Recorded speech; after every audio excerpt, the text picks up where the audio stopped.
बदलापुरामध्ये एफडीएने मोठी कारवाई केली आहे। ग्राहकाला बुरशी लागलेला पिझ्झा बेस दिल्याप्रकरणी राऊत चौकातील फ्लिपकार्ट मिनिट्सचा परवाना निलंबित करण्यात आलाय। ग्राहकांच्या तक्रारीनंतर या प्रकरणामध्ये मनसेने आवाज उठवला होता आणि त्यानंतर एफडीएच्या अधिकाऱ्यांनी काल संध्याकाळी फ्लिपकार्ट मिनिट्सच्या गोडाऊनवरती छापा मारत सर्व खाद्यपदार्थांची तपासणी केली। काल संध्याकाळपासून सुरू झालेली ही कारवाई आज दुपारपर्यंत सुरू होती। या कारवाई दरम्यान एफडीए अधिकाऱ्यांना काही भेसळयुक्त खाद्यपदार्थ आढळून आले। त्यानंतर या फ्लिपकार्ट मिनिट्स ब्रँडचा परवाना निलंबित करण्यात आलाय।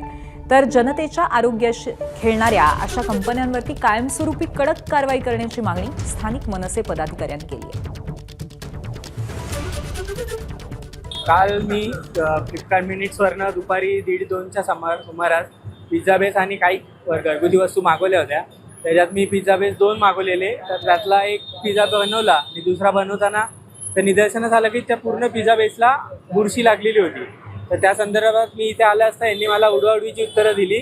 त्यानंतर मी आमच्या मनसे टीमला फोन केला आणि मग त्यांच्या थ्रू त्यांच्यावर कारवाई केली। तर तेव्हा पण त्यांनी आम्हाला उडवाउडवीची उत्तरं देण्यात आली। त्यामुळे आम्ही पोलीस स्टेशनला जाऊन त्यांच्यावर कारवाई केली व एफडीएला अंतर्गत त्यांच्यावर आता आतमध्ये ही कारवाई चालू आहे। आपण या गोष्टीचा कालपासून पाठपुरावा करत आहे आणि पोलीस प्रशासनाकडे आपण स्टोर संदर्भात 318ची मागणी केलेली आहे। कारण की जे काही गोष्टी घडल्यात ह्या एक प्रकारची चिटिंग आहे ग्राहकाची। आणि महत्त्वाचा मुद्दा असा की एफडीएने जी कारवाई